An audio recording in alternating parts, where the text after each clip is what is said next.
Selamat datang di channel Simar Imam. Sembari mendengarkan tinggalkan like dan komentarnya bosku. Jangan lupa pasang headset kalian. Siapkan kopi dan camilan. Lupakan pahitnya kehidupan. Mari kita dengarkan sambil rebahan. Kembalinya Sang Raja. Bab 299.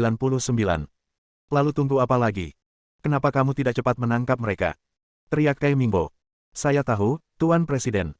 Setelah mengeluarkan perintah militer, Li Wenhe dan Menteri Negara Li Xiangming keluar bersama. Jenderal Li Wenhe, apakah Anda yakin akan menangkap orang Cina itu? Li Xiangming berkata, jika kita gagal lagi kali ini, kita berdua akan menderita.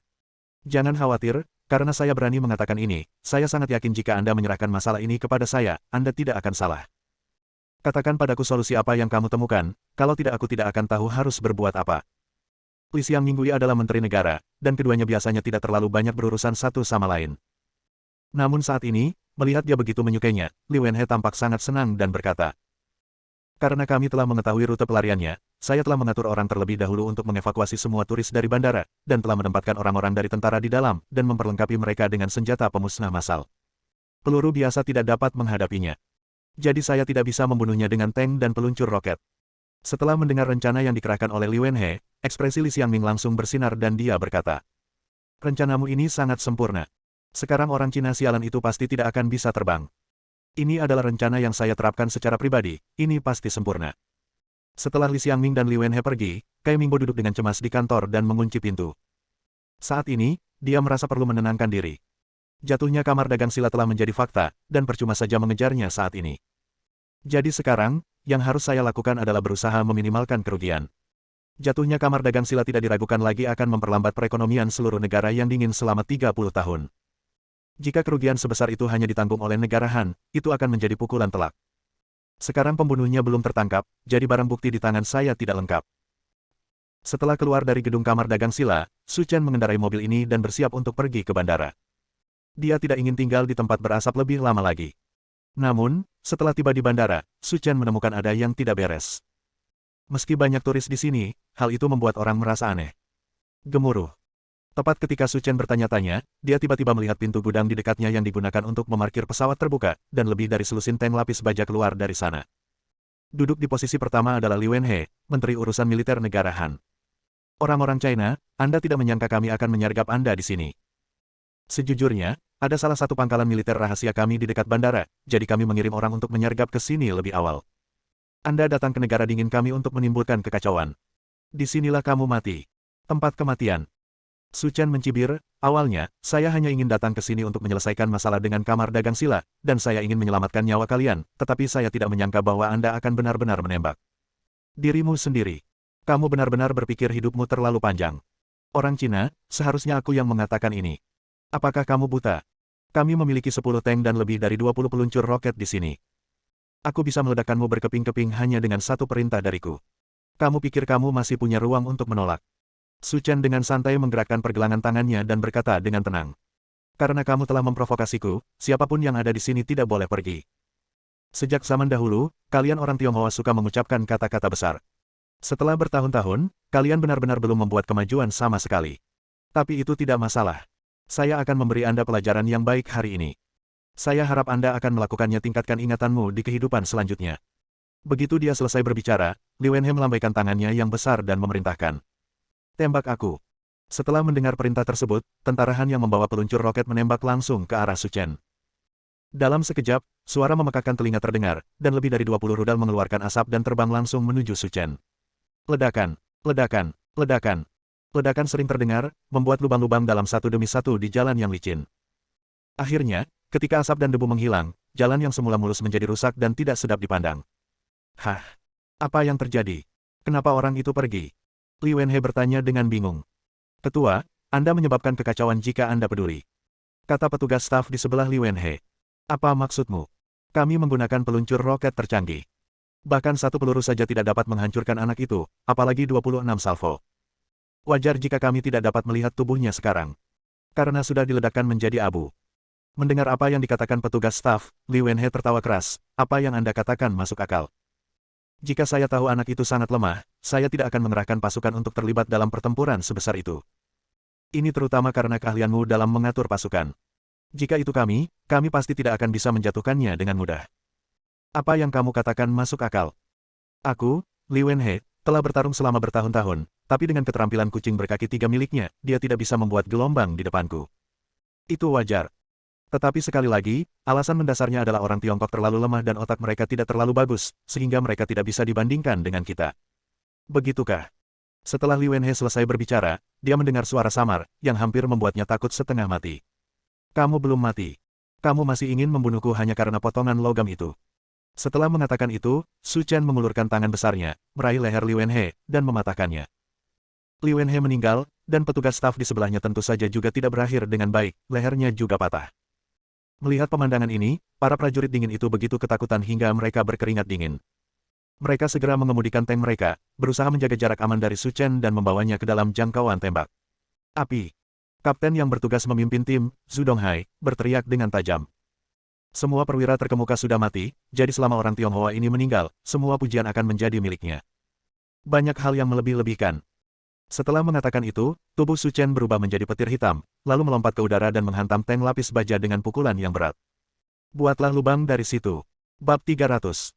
Melihat cahaya datang dari atas, pria yang duduk di dalam tangki itu benar-benar bingung. Mutasi apa ini? Dia benar-benar menembus tank lapis baja. Kenapa Cina begitu kuat?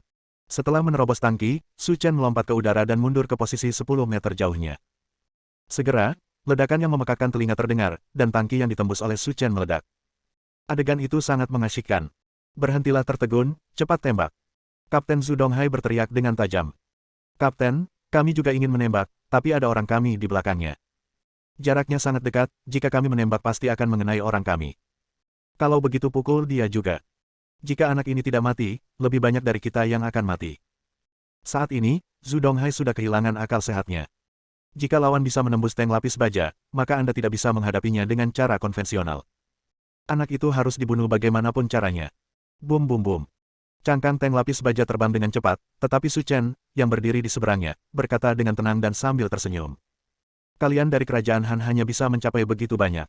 Setelah mengatakan itu, tubuh Su Chen melintas dan menghilang di detik berikutnya. Dan peluru itu mendarat di tangki lain tanpa bias apapun. Itu hancur berkeping-keping dan terbakar habis. Tanda seru. Kemudian, sosok Su Chen muncul di samping tank lain, dan dia mengikuti contoh yang sama dan meninju lagi, tanpa ampun. Melihat metode Su Chen yang seperti dewa. Pasukan Han yang mengelilingi bandara tertegun di tempat seolah-olah mereka ketakutan. Kekuatan Su Chen telah melampaui imajinasi mereka. Bagaimana ini bisa terjadi? Masing-masing dari mereka terus bertanya pada diri sendiri di dalam hati. Ini sangat tidak ilmiah. Tepat ketika orang-orang itu tercengang, mereka melihat tangan besar Su Chen terangkat ke udara, dan 10 gelombang udara hitam menyapu tentara di sekitarnya. Jeritan memilukan datang. Para prajurit biasa itu tidak memiliki kemampuan untuk melawan di depan Su Chen. Mereka semua muntah darah dan roboh ke tanah. Berlari. Orang ini iblis, kita tidak bisa menghadapinya, larilah. Melihat keterampilan ajaib Su Chen, hati para prajurit dari kerajaan Han itu benar-benar hancur. Bahkan tank pun bisa ditembus oleh sekelompok dia, ini monster. Untuk menghadapi orang seperti itu, mengirim orang dari militer untuk maju tidak akan membantu lagi. Hanya Dewa Pedang Pelindung dari Great Cold Republic yang memenuhi syarat untuk bertarung dengannya. 1 jam kemudian, ribuan pasukan negara bagian Han dan lebih dari 10 tank semuanya dibakar di tangan Su Chen, dan tidak ada yang selamat. Saya melihat bandara yang sunyi senyap. Su Chen menarik napas dalam-dalam dan berkata pada dirinya sendiri. Awalnya aku tidak ingin menyerangmu, tapi jika kamu sendiri yang menembakkan moncong senjatanya, maka kamu tidak bisa menyalahkanku. Dibandingkan dengan sungai darah di bandara, lingkungan di dalam istana kepresidenan cukup menyenangkan. Apakah kamu sudah menyelesaikan semua pengaturanmu? Cai Mingbo bertanya sambil minum teh. Jangan khawatir Pak Presiden, saya sudah urus semuanya. Selama orang militer membunuh anak itu, saya akan mengadakan konferensi pers. Saat itu, saya akan memanggil wartawan dari seluruh dunia untuk mengepung Tiongkok. Mereka tidak hanya harus memberi kompensasi kepada kami atas kerugian kami, tetapi kami juga harus meminta mereka untuk menyerahkan semua rahasia militer negara mereka dan mengimpor semua produk kami dari negara dingin bebas bea. Kata Menteri Negara Li Xiangming. Rencanamu sangat bagus. Begitu anak itu tertangkap, segera jalankan tanpa membuang waktu. Selama bertahun-tahun, Huaxia menjadi semakin sombong. Sudah waktunya untuk menghukum mereka. Cai Mingbo mengangkat kacamatanya dan berkata dengan mata menyipit. Tentu saja, kita harus memanfaatkan kesempatan ini untuk memberitahu Tiongkok betapa kuatnya Republik Dingin besar kita. Ya, kami adalah berkah tersembunyi, tapi sekali lagi, saya berharap akan ada lebih banyak orang seperti ini, sehingga kami dapat menghasilkan lebih banyak uang, haha. Haha, Menurutku juga begitu, tapi menurutku meskipun orang China agak bodoh, setelah kejadian ini, mereka tidak akan membiarkan hal seperti itu terjadi lagi. Dalam hal ini, mari manfaatkan kesempatan ini untuk menipu mereka. Jangan sia-siakan kesempatan ini. Baiklah, Tuan Presiden. Kai Mingbo segera melihat arloji yang tergantung di dinding dan berkata dengan curiga. Ada apa dengan Li Wenhe? Sudah lama sekali dan tidak ada kabar sama sekali. Jangan khawatir, Tuan Presiden. Lagi pula, orang Tionghoa itu masih memiliki beberapa kemampuan dan mungkin tidak mudah untuk dihadapi. Tapi kalau dilihat dari waktu ke waktu, urusan di sana seharusnya sudah hampir selesai, jadi tidak perlu khawatir. Petik 2. Halo. Begitu Li Xiangming selesai berbicara, dia melihat Kepala Staf Umum Militer Negara Bagian Han berlari masuk dengan tergesa-gesa. Kenapa kamu begitu cemas? Perhatikan identitasmu. Seperti apa penampilanmu saat panik? Kai Mingbo berkata dengan ekspresi tidak senang. Yang mulia, mohon jangan khawatir, sesuatu telah terjadi di bandara. Sesuatu telah terjadi. Kai Mingbo menyesap tehnya dan berkata dengan tenang. Apa yang terjadi? Mungkinkah orang yang tidak bersalah terluka? Setelah berbicara, Kai Mingbo meletakkan cangkirnya, tersenyum dan berkata. Tidak masalah meskipun orang yang tidak bersalah terluka, perlakukan saja mereka seperti mengorbankan nyawa mereka untuk negara. Kamu menyuruh Li Wenhe untuk bergerak cepat, kita semua siap. Begitu dia menangkap seseorang, kita bisa membuat rencana selanjutnya.